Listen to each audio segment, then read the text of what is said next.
नमस्कार, आप देख रहे हैं हर खबर और मैं हूं आपके साथ जागृति खंतवाल। वक्त चला है 9 बजे की 9 ब्रेकिंग का। पहली और बड़ी खबर, पीएम नरेंद्र मोदी का वाराणसी दौरा। 1800 करोड़ की परियोजनाओं की देंगे सौगात। अक्षय पात्र मध्याह्न भोजन रसोई घर का करेंगे उद्घाटन। अखिल भारतीय शिक्षा समागम का उद्घाटन भी करेंगे पीएम मोदी। ये बड़ी और अहम खबर आपको बता दें, जहां पीएम मोदी वाराणसी दौरे पर रहेंगे तो वही 1800 करोड़ की परियोजनाओं की वो सौगात देंगे। और साथ ही साथ आपको ये भी बता दें कि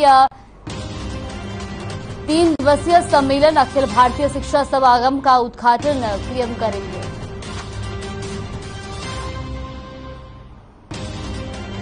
तो पहली और बड़ी खबर, पीएम नरेंद्र मोदी का वाराणसी दौरा है और इस दौरान वो 1800 करोड़ की परियोजनाओं की सौगात देंगे।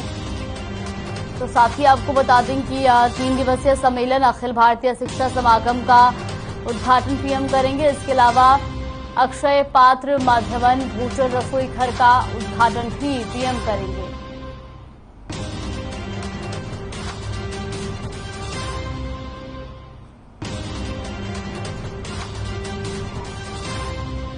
तो पीएम मोदी का वाराणसी दौरा, 1800 करोड़ की परियोजनाओं की देंगे सौगात। अक्षय पात्र मध्याह्न भोजन रसोई घर का करेंगे उद्घाटन। अखिल भारतीय शिक्षा समागम का उद्घाटन भी करेंगे पीएम मोदी।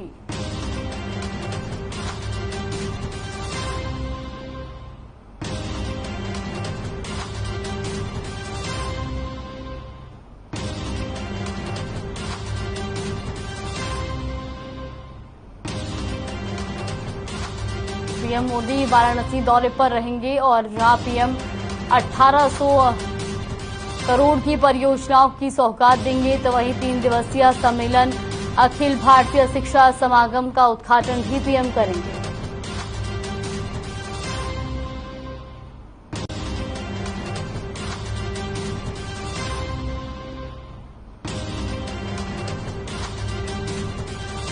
रुक करते हैं दूसरी बड़ी खबर की ओर। बड़ी खबर, पंजाब के सीएम भगवंत मान की शादी आज गुरप्रीत कौर से होगी। भगवंत मान की शादी चंडीगढ़ स्थित सीएम हाउस में शादी की रस्में होंगी और हरियाणा के पिहोवा की रहने वाली है गुरप्रीत कौर। तो आपको बता दें कि गुरप्रीत कौर किसान की बेटी है और साथ ही साथ आपको ये भी जानकारी दे दें कि भगवंत मान से पहली पत्नी से 2015 में उनका तलाक हुआ था और अब वो दूसरी शादी करनी चाह रहे हैं।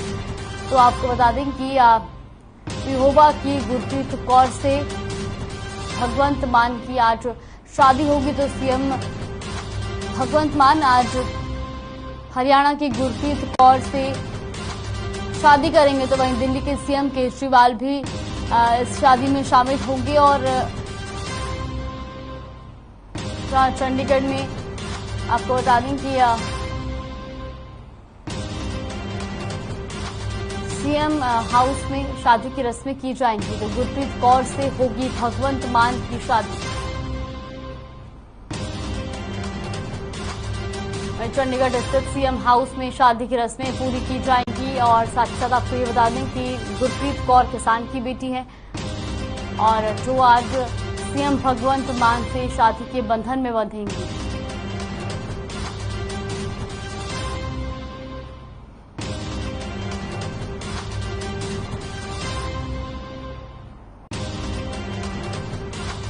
हरियाणा के पिहोवा की रहने वाली है गुरप्रीत कौर। मैं आपको बता दें कि पहली पत्नी से 2015 में सीएम भगवंत मान का तलाक हुआ था।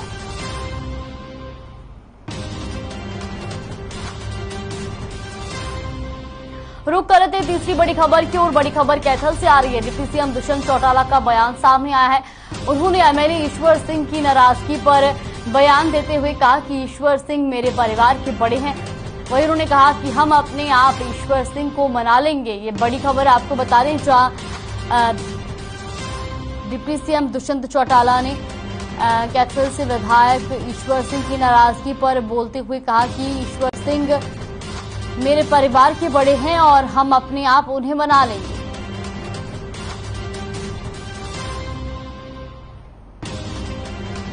तो कैथल से ये तीसरी और बड़ी खबर आपको बता रहे, जहां डिप्टी सीएम दुष्यंत चौटाला का बयान सामने आया है। एमएलए ईश्वर सिंह की नाराजगी पर उन्होंने बोलते हुए कहा कि वो हमारे परिवार के बड़े हैं और हम उन्हें अपने आप मना लेंगे।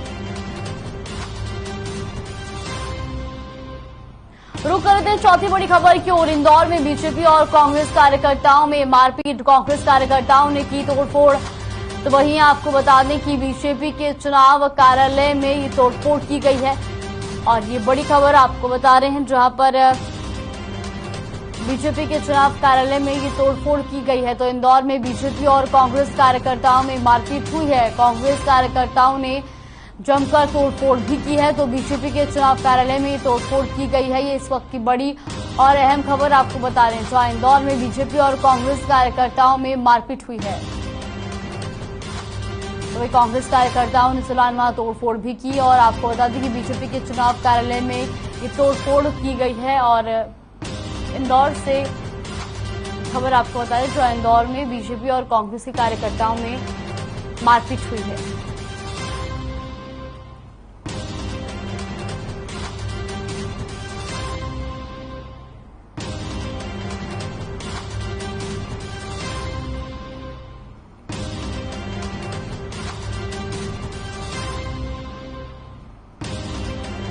रुक करते पांचवी बड़ी खबर की ओर। बड़ी खबर कोसली से आ रही है। नहर में हरियाणवी कलाकार दीपांशी दीवान डूबने से दीपांशी दीवान की हुई मौत। 4 घंटे तलाश के बाद मिला शव। शादी प्रोग्राम में शामिल होने आई थी दीपांशी। तो क्या आपको बता दें कि दौलताबाद की रहने वाली है दीपांशी। ये बड़ी और अहम खबर आपको बता रही, जहां हरियाणवी कलाकार दीपांशी दीवान की नहर में डूबने से मौत हो गई। तो वहीं दौलताबाद की रहने वाली है दीपांशी। नहर में हरियाणवी कलाकार दीपांशु दीवान की मौत। आपको ये बता दें कि डूबने से दीपांशु दीवान की मौत हुई है और 4 घंटे की तलाश के बाद दीपांशु का शव मिला। तो वहीं शादी प्रोग्राम में शामिल होने के लिए वो आई थी और दौलताबाद की रहने वाली है दीपांशु।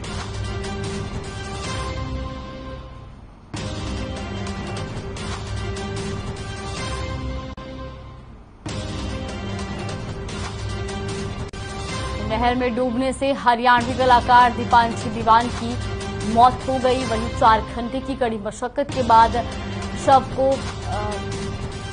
नहर से बाहर निकाला गया। और आपको ये बता दें कि शादी समारोह में शामिल होने के लिए वो आई हुई थी, जिस दौरान वो नहर में नहाने के लिए भी गई। तो वहीं नहर का तेज बहाव होने की वजह से वो नहर में बह गई, जिसके बाद डूबने से उनकी मौत हो गई।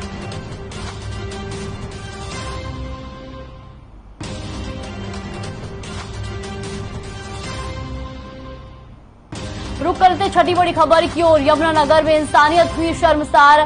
खंडहर नुमा कमरे में मिली नवजात बच्ची। पुलिस और चाइल्ड लाइन की टीम मौके पर पहुंची है। बच्चों को सरकारी अस्पताल के पालना केंद्र में दाखिल किया गया है। फिलहाल खतरे से बाहर नवजात बच्ची की स्थिति बताई जा रही है। तो ये बड़ी खबर आपको बता रहे, जहां इंसानियत शर्मसार होने का ये मामला सामने आया है। और आपको बता दें कि यमुनानगर में इंसानियत शर्मसार हुई है, जहां एक नवजात बच्ची मिली है। तो वहीं आपको बता दें कि खंडहर कमरे में नवजात बच्ची मिली है। वहीं पुलिस और चाइल्ड लाइन की टीम मौके पर पहुंची और जिसके बाद बच्ची को सरकारी अस्पताल के पालना केंद्र में दाखिल किया गया। फिलहाल खतरे से बाहर नवजात बच्ची की स्थिति बताई जा रही है।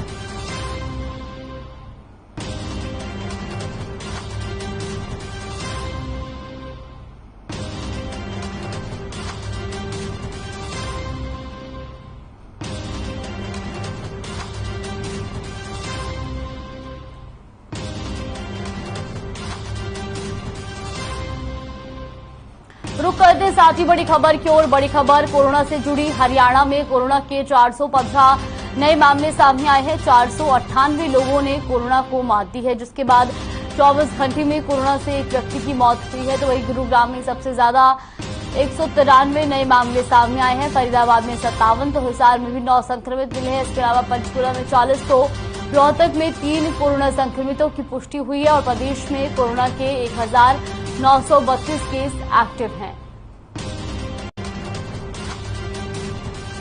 बीते 24 घंटे में हरियाणा में 415 कोरोना के नए मामले सामने आए हैं। 498 लोगों ने कोरोना को मात दी है और 24 घंटे में कोरोना से एक व्यक्ति की मौत हुई है। तो वहीं गुरुग्राम में सबसे ज्यादा 193 नए संक्रमितों की पुष्टि हुई है।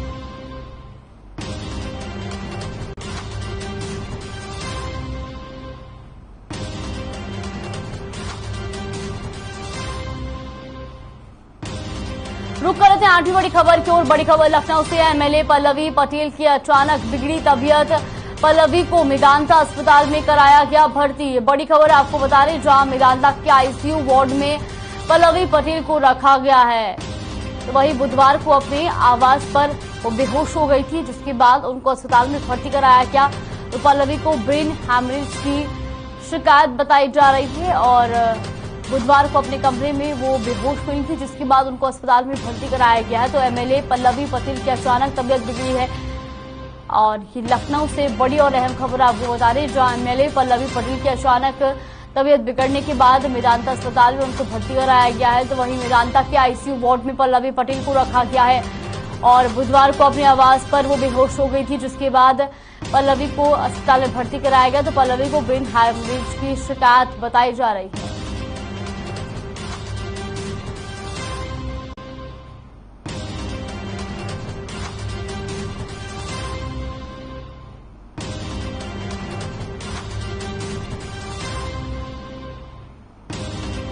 रुक कर थे नवी और अहम खबर की ओर। रायबरेली से बड़ी खबर। बाबा अमरनाथ का जत्था रवाना। 150 तीर्थ यात्रियों का पहला जत्था रवाना किया गया। तो स्वाद ढाबा पर जलपान किया। वही नगर पंचायत अध्यक्ष ने उनका स्वागत किया। ये बड़ी और अहम खबर जहां 150 तीर्थ यात्रियों का जत्था जो है वो रवाना किया गया। तो स्वाद ढाबा पर जलपान किया। नगर पंचायत अध्यक्ष ने उनका स्वागत भी किया। तो रायबरेली से बड़ी खबर बता रही जहां बाबा अमरनाथ का जत्था जो है वो रवाना किया गया है।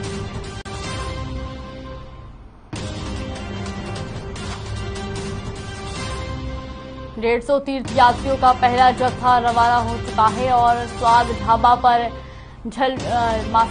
स्वाद ढाबा पर जलपान किया गया और जिसके बाद नगर पंचायत अध्यक्ष ने उनका स्वागत भी किया।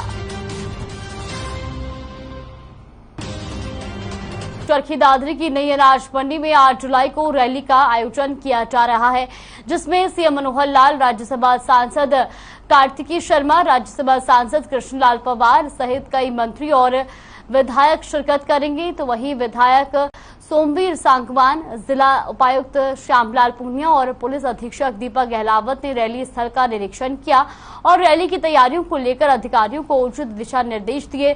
इस अवसर पर विधायक सोमवीर सांगवान ने बताया कि दादरी में होने वाली रैली एक ऐतिहासिक रैली होगी, जिसमें सीएम मनोहर लाल दादरी जिले के लिए कई विकास परियोजनाओं की सौगात देंगे।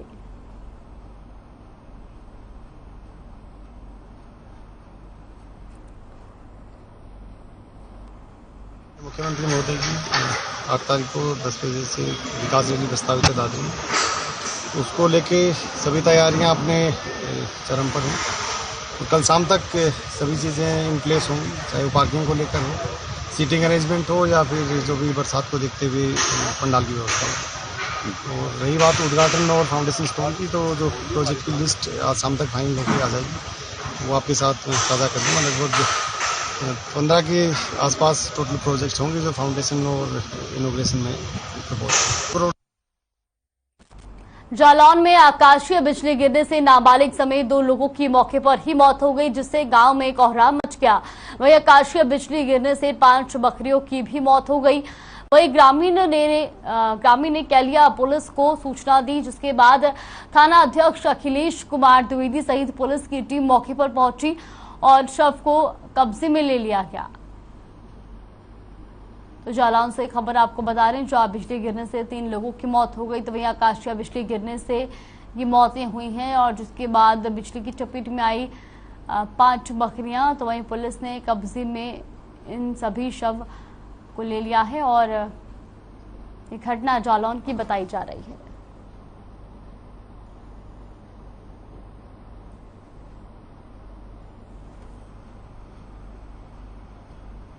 कुरुक्षेत्र पुलिस ने नाबालिग लड़की के हत्यारे को गिरफ्तार करने में सफलता हासिल की है। आरोपी ने पहले तो नाबालिग से दुष्कर्म किया और फिर हत्या की वारदात को अंजाम दिया। आपको बता दें कि पुलिस ने आरोपी को कोर्ट में पेश कर 6 दिन के रिमांड पर लिया है और फिलहाल पुलिस जो है वो बाकी आरोपियों की तलाश में जुट गई है। वहीं आपको ये भी बता दें कि डीएसपी ने जानकारी देते हुए बताया कि पीड़िता 1 जुलाई को घर से गई थी और जहां उसे जर्नैल सिंह ने लिफ्ट दी थी और किसी बात पर उनकी कहासुनी हुई, जिसके बाद उसकी हत्या कर दी गई। तो वहीं आपको ये भी बता दें कि आरोपी ने जांच में दुष्कर्म की वारदात को भी कबूल किया है।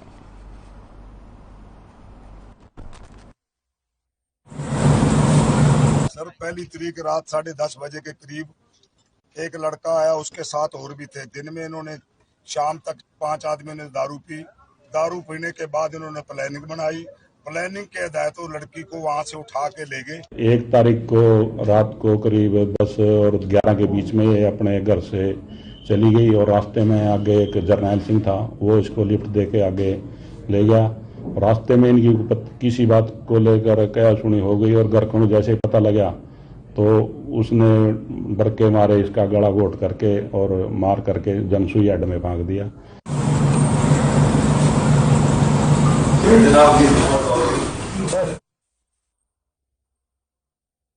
नारनौंद हल्के के गांव खेड़ा रांगडान में एक युवक को फैमिली आईडी में कर्मचारी ने मृत घोषित कर दिया है, जिससे युवक को काफी परेशानियों का सामना करना पड़ रहा है। मामले को लेकर युवक नारनौंद के एसडीएम कार्यालय में पहुंचा और अधिकारियों और कर्मचारियों को अपनी परेशानियों के बारे में बताया। तो वहीं आपको बता दें कि सीएम विंडो में शिकायत दर्ज कराई गई है और युवक ने बताया कि उसने हाल ही में 12वीं की परीक्षा पास की है और आगे की पढ़ाई के लिए उसे जाति प्रमाण पत्र बनवाना था, जिसके लिए वो कर्मचारियों के पास पहुंचा तो उसे बताया गया कि फैमिली आईडी में उसे मृत घोषित कर दिया गया है। वही जिसके बाद वो सीएचसी पहुंचा तो उसे उच्च अधिकारियों से मिलने के लिए कहा गया, जिसके बाद वो बास में तहसीलदार से मिला और वहां से भी उसे संतोषजनक जवाब नहीं मिल सका, जिसके बाद युवक ने नारनौंद में एसडीएम कार्यालय पहुंचकर सीएम विंडो में शिकायत दर्ज करवाई। तो वही मामले में एसडीएम विकास यादव ने कहा कि यदि किसी कर्मचारी ने ये गलती की है तो उस पर कार्रवाई की जाएगी। इसके जो फैमिली आईडी में इसको मृत घोषित कर दिया गया है, जिससे हमें एसडीएम ऑफिस में आया, हम यहाँ पर हमारी कोई सुनवाई नहीं हो रही और हमें यहाँ दर दर की ठोकर खानी पड़ रही है, जिससे इस बच्चे का भविष्य अंधकार में हो सकता है। अभी 8 तारीख लास्ट डेट है, जो कि सीईटी का फार्म अप्लाई करना है, उसमें भी इसको काफ़ी दिक्कत का सामना करना पड़ रहा है। आगे इसने लॉ का कोर्स करना है, उसमें भी फैमिली आईडी के बारे में दिक्कत आ रही है। तो हमारी समस्या का समाधान जल्द से जल्द किया जाए, नहीं तो प्रशासन जिम्मेवार होगा इस मामले में। मेरे जो फैमिली आईडी है इसमें पहले तो मैं जीवित था, अब मुझे मार दिया गया है, इनकी वो घोषित कर दिया गया है। इनकी ये फॉर्मों में भी दिक्कत आ रही है इस फैमिली आईडी की तरफ से। जिस भी कर्मचारी ने की उस पर मुकदमा दर्ज किया जाए।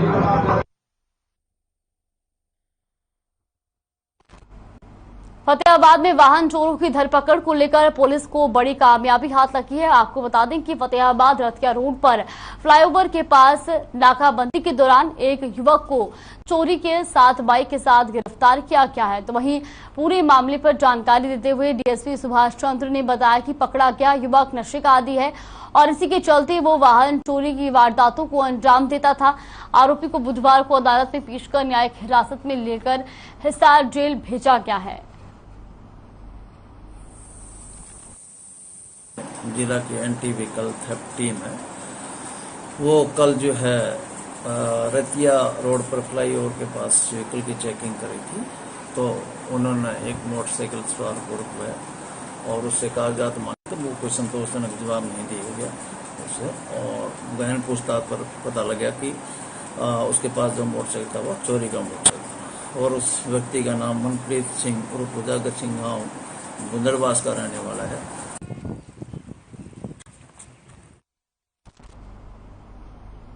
जींद में अनुसूचित जाति बाहुल्य गांवों के विकास के लिए शुरू की गई केंद्र सरकार की प्रधानमंत्री आदर्श ग्राम योजना के तहत 7 गांवों को चयनित किया गया था, जिसके बजट के अभाव में विकास के काम रुक गए थे। दरअसल पिछले 5 महीनों से योजना के तहत सरकार से कोई ग्रांट नहीं मिला है और पिछले 2 साल के दौरान केवल अलीवर क्षेत्र का कटवाल गांव ही आदर्श गांव घोषित किया गया था, लेकिन बजट के अभाव में यहां भी नए काम शुरू नहीं हो सके हैं।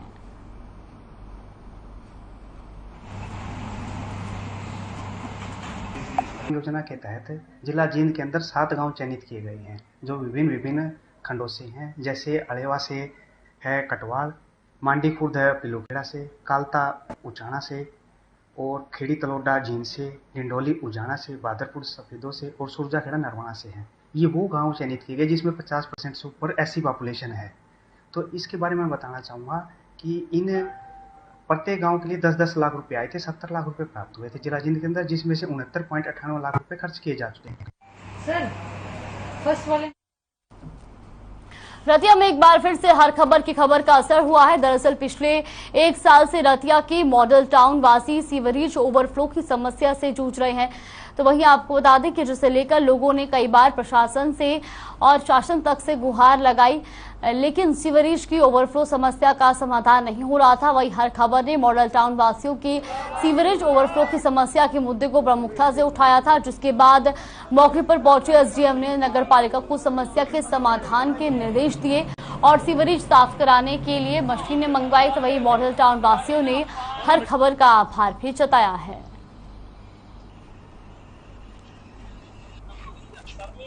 ये सर 2 साल से दिक्कत है, पानी की ब्लॉकेज यहाँ पे लगातार रह रही थी। हाँ। तो सारा मोहल्ला बड़ा दुखी था, तो ये सारे अशोक जी के पास गए, उनसे रिक्वेस्ट की, उन्होंने फिर हमारी बात को सुना और प्रशासन तक हमारी बात को पहुँचाया। ये दिक्कत जी हमें पिछले 1.5 से 2 साल से आ रही है, जिसके कारण हम बहुत ज्यादा परेशान हो चुके थे।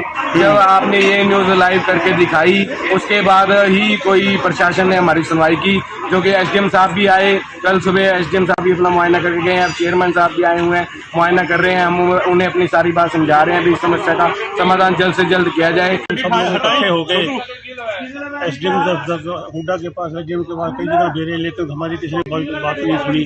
फिर हमारे पास पत्रकार ग्रोवर आया, उन्होंने यहाँ हमारे खबर आगे लगाई, फिर उसके पास के पैर बजे। ग्रोवर साहब ने जब से चैनल में न्यूज लगाई है, तब से हर डिपार्टमेंट पे हमारे पास आने लग गया है। उससे पहले कोई भी डिपार्टमेंट को हम इतने बार जा चुके हैं, किसी ने कोई हमारी सुनवाई नहीं करी। कब से दिक्कत थी? ये दिक्कत तो 1.5-2 साल से है। कल शाम से मशीनें आई हैं जो कि कंटिन्यू चल के इस सीवरेज की सफाई कर रहे हैं।